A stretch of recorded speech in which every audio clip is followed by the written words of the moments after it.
नदीम नानी वाला, उसकी नानी को क्या हुआ है? अगर साहब सीनियर है हमारे, हम रिस्पेक्ट करते हैं उनकी। बकाया एक आईफोन रखा हुआ उनके लिए, मिलेंगे तो उनको आईफोन देंगे इंशाल्लाह। बस सबसे पहले मेरी गुजारिश है, मैं अपनी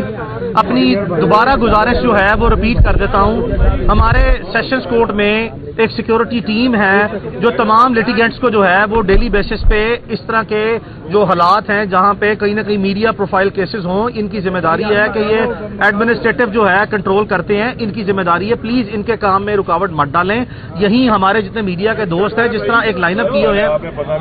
कर लो, कोई मसला नहीं है हारून भाई, मैंने अपनी मर्जी से लगाने हैं, मैं किसी मीडिया वाले का जवाब दे नहीं हूँ प्लीज। दूसरी बात यह है, मैं आपसे सबसे गुजारिश कर रहा हूँ,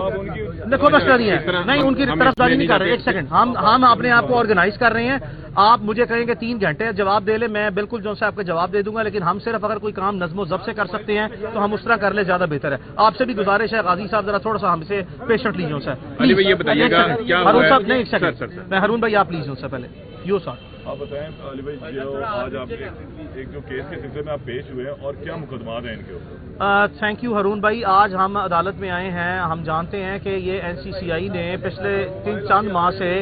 पाकिस्तान के डिजिटल इन्फ्लुएंसर्स जो हैं, या जो सोशल मीडिया एक्टिविस्ट कह लें, या सोशल मीडिया इन्फ्लुएंसर्स कह लें, व्लॉगर्स कह लें, फैमिली व्लॉगर्स कह लें, इनके खिलाफ एक मैसिव कैंपेन स्टार्ट की और प्रोपेगेंडा स्टार्ट किया कि इन लोगों ने पाकिस्तान में गैम्बलिंग ऐप्स को प्रमोट किया है। तो हम उन मुकदमात में हमने देखा कि रजब अली भट्ट के खिलाफ एक मुकदमा दर्ज था, और फिर हमारे इल्म में आया कि जो नदीम मुबारक हैं इनके खिलाफ भी एक मुकदमा दर्ज था, और बाद हमारे इल्म में आया कि इनको एक और मुकदमा 196/2025 है, उसमें भी एसोसिएट किया गया। इसी सिलसिले में आप जानते हैं कि ये दोनों पाकिस्तान से बाहर थे। जो नदीम मुबारक हैं ये एक पाकिस्तानी ब्रिटिश सिटीजन है, नेशनैलिटी होल्डर हैं, यूके पासपोर्ट है इनके पास, और रजब अली भट्ट जो हैं वो यूके पे अपने रूटीन जो है वो विजिट पे थे। इनकी गैर मौजूदगी में ये मुकदमात जो है दर्ज हुए हैं, और पाकिस्तान में जो सर्कमस्टेंसेस की इवेल्युएशन के बाद और सिचुएशन को थोड़ा सा नॉर्मलाइज होने के बाद, और जितने ऑप्टिक्स, ड्रामेटिक्स और थिएट्रिक्स हैं उसके थोड़ा सा कंट्रोल और थम जाने के ऊपर जो है वो मैंने इनको प्रोफेशनल एडवाइस दी कि this is an appropriate time कि आप लोग जो है वो वापस आएं और आके अपने मुकदमात का सामना करें, ताकि आपके खिलाफ जो है वो किसी किस्म की किसी भी अदालत से आपको एब्सकॉन्डर न डिक्लेयर किया जाए और प्रोक्लेम ऑफेंडर न डिक्लेयर किया जाए। इस बुनियाद पर फिर इन दोनों ने वापसी की है और इस्लामाबाद हाई कोर्ट में जाके अपनी प्रोटेक्टिव बेल्स जो हैं अपने फैमिली रिलेटिव्स के थ्रू अप्लाई की, जो ऑनरेबल कोर्ट ने इनके आने से पहले 1 दिन के लिए ग्रांट की, और इनकी अपीयरेंस के बाद जो है वो 10 दिन की इनको बेल ग्रांट की है। अब हम इन मुकदमात का सामना करने लाहौर सेशंस कोर्ट में आए हैं। रजब अली भट्ट के खिलाफ एक रिपोर्टेडली मुकदमा जो है वो कराची का भी है, जिसमें भी ये प्रोटेक्टिव बेल पे हैं, और इंशाल्लाह as soon as possible any time within next few days जो हैं we will plan it and we will also make sure that he will also surrender before the court in Karachi as well, and he will go for the bails। ये जो यहाँ पर जो case था इससे पहले इन्होंने माफी भी मांग ली और एक दरखास्त यहाँ दी गई और एक कराची में दे दी गई। ये कैसा वाकया है कि भाई जब एक बंदा माफी भी मांग रहा है, दूसरी तरफ यहाँ वाले मुद्दई ने भी जो है वो गिव एंड टेक किया या जो भी किया जिस तरह मर्जी बैठ गया, लेकिन कराची में मुकदमा दर्ज हो गया और बताए बगैर रजब भट्ट को इस बात का इल्म भी नहीं। सुलेमान भाई पहले तो अपने सवाल को दुरुस्त कर लें कि कोई किसी ने गिव एंड टेक जो है वो नहीं किया, ऐसा कोई तासुर जो है वो it is very negative, it has zero basis. Meritorious basis पे पुलिस के बोर्ड ने, JIT ने कॉम्प्रिहेंसिवली इन्वेस्टिगेट करने के बाद कहा कि ये जो इल्जाम लगाया गया था लाहौर के ब्लास्फेमी के मुकदमे में, that allegation itself was absurd, यानी कि इल्जाम की नोयत ही इतनी बेहुदा और भोंडी थी कि उस पर इस तरह का हसास नोयत का मुकदमा किसी भी फनेटिक के कहने पे या किसी भी कोई ऐसा शख्स जो कि एक्सट्रीम व्यूज रखता हो वो नहीं दर्ज किया जा सकता। और पुलिस ने इस पे ना सिर्फ ये बल्कि डिफरेंट किस्म के फतावाजात भी जो सा है वो गवर्नमेंट ऑफ पंजाब के जो मुत्तहिदा उलमा बोर्ड है उनसे लेने के बाद जो है ये मुकदमा जो है वो खारिज किया। A और B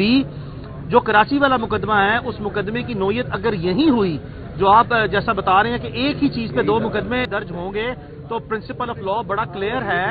और प्रिंसिपल ऑफ लॉ है प्रिंसिपल ऑफ डबल जेपडी। हमने अगर एक मुकदमा एक नोयत का सामना किया और वो मुकदमा खारिज हो गया तो और किसी कॉम्पिटेंट फोरम ने किया, उसी मुकदमे में हमें दोबारा जो है वो किसी सूरत भी विक्टिमाइज नहीं किया जा सकता। तो कराची में जाके हम मकामी अदालत में सरेंडर करने के बाद देखेंगे अगर सिमिलर सर्कमस्टेंसेस हुए उस रोशनी में फिर हम इंशाल्लाह जो है वो यही मैरिट्स प्लीड करेंगे। थैंक यू जी। आपसे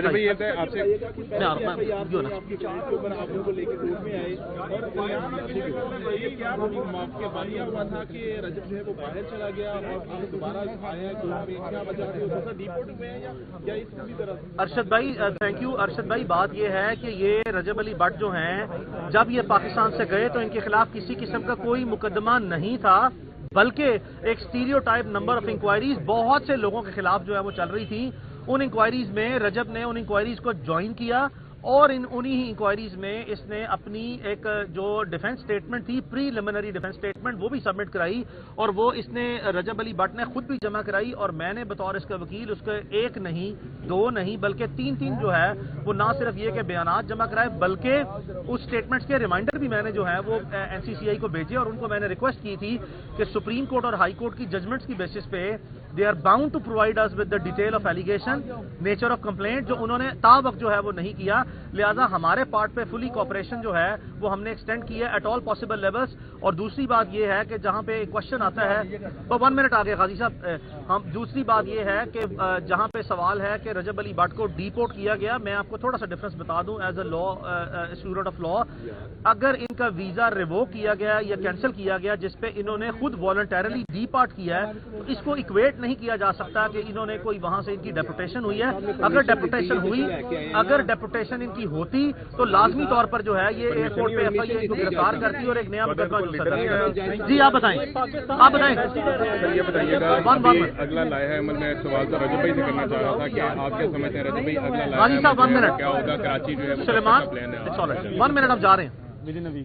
اچھا، اور دوسرا میں ایک آپ سے یہ پوچھنا چاہوں گا، جب مروت صاحب سے ایک سوال ہوا آپ کے بارے میں اور نانی والا صاحب کے بارے میں، تو انہوں نے آگے سے کہا بڑے ہارڈ سے سوال ہو رہے ہیں، تو میں چاہ رہا ہوں کہ ایک لائٹر سوال جو ہے وہ بھی ہو جائے. نانی والا صاحب کے بارے میں جب جو ہے وہ مروت صاحب سے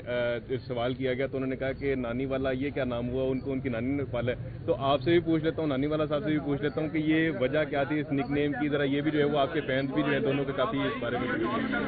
مروت صاحب سینئر ہیں ہمارے، ہم ریسپیکٹ کرتے ہیں ان کی، بقایا ایک آئی فون رکھا ہوا ان کے لیے، ملیں گے تو ان کو آئی فون دیں گے انشاءاللہ. باقی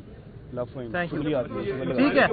ہارون بھائی، ہم انکوائری جو ہے ایز سون ایز پاسبل جو ہے وہ SCCA میں جا کے جوائن کریں گے، اپنے ایویڈنس بھی لے کے جائیں گے، ان سے ایویڈنس بھی مانگیں گے کہ الزامات کی نوعیت اور تفصیلات کو سامنے رکھتے ہوئے ان کے پاس آج تک کی تفتیش میں ہمارے خلاف کون سے ثبوت ان کے الزامات کی تائید میں آئے ہیں، اور ہم اپنا اس پہ کمپریہنسو ڈیفینس جو ہے وہ سامنے رکھیں گے. صاحب رجب علی بٹ تو ندیم نانی والا ایمبیسیڈر ہیں پاکستان کے،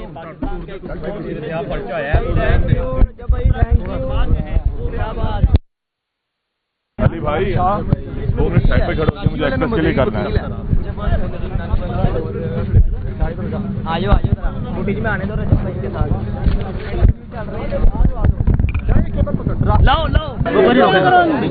آپ بھول گئے ہو، آپ کا میں نے بھی انٹرویو ہائی کورٹ میں کیا تھا جب آپ. علی بھائی یہ بتائیے گا کیا ہوا ہے آج کی سماعت کے اندر، کیا کہا جا سکتا ہے؟ دیکھیں میری ایک تھوڑا سا گیپ لے، تھوڑا سا گیپ لے، تھوڑا سا ایکسکیوز می پیچھے آ جائیں، تھوڑا سا سامان بھی ایسے پیچھے 1 ایٹ اے ٹائم. سارے پہلے ایزی ہو جاؤ. 1 سیکنڈ یار سب سے پہلے میری 1 سیکنڈ بھائی تھوڑا وائڈ آئے یار سلمان ایک منٹ